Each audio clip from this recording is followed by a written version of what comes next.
I'm about to assemble my fifth cabinet and my second base cabinet.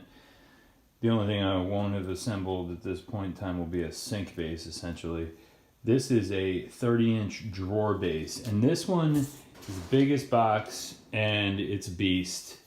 And this is when I get to really appreciate having the extra space, where I was able to take the old cabinets, and you can see that the particle board falling apart,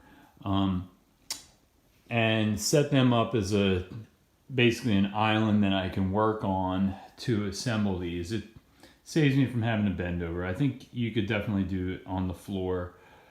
But I'm fortunate in that I have the kitchen area in this essentially vacant house where I can put things in. I still haven't finished flooring, but kind of bouncing around. And I can move the drawer hardware over into this area. So I'm going to take those couple more pieces and set them aside.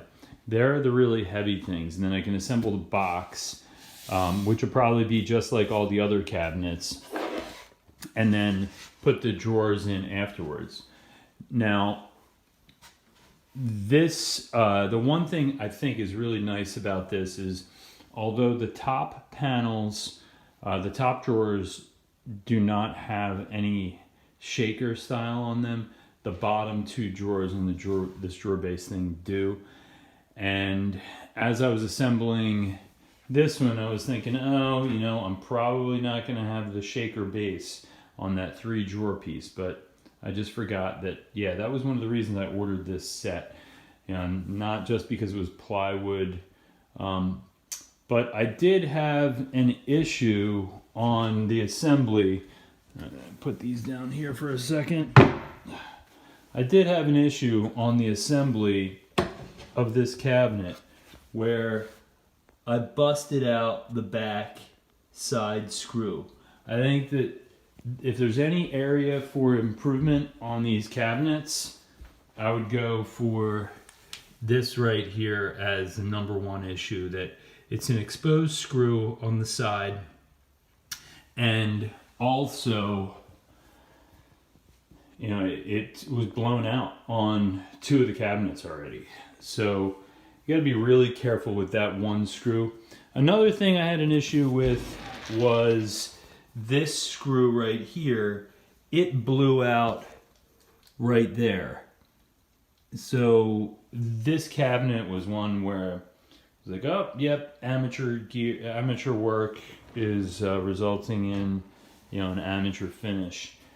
But that's mostly going to be hidden, and I don't think I'll have to worry about it. Now, this is an interesting thing. These things, you know, they get screwed on normally, but with the base cabinets, they don't have anything to screw to, and they specify that if you're doing a laminate countertop, you want to make it so the screws go up. Well, I suggest doing that anyway.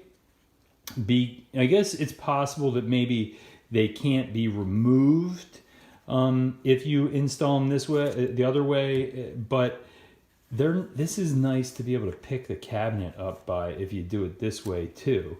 And hopefully whatever countertop you get, you can screw that into it. You know, it might even make sense to put a small piece of laminate in if you're going to do a solid surface countertop, but I don't really know. So I'm going to assemble this one, and I'll post the video.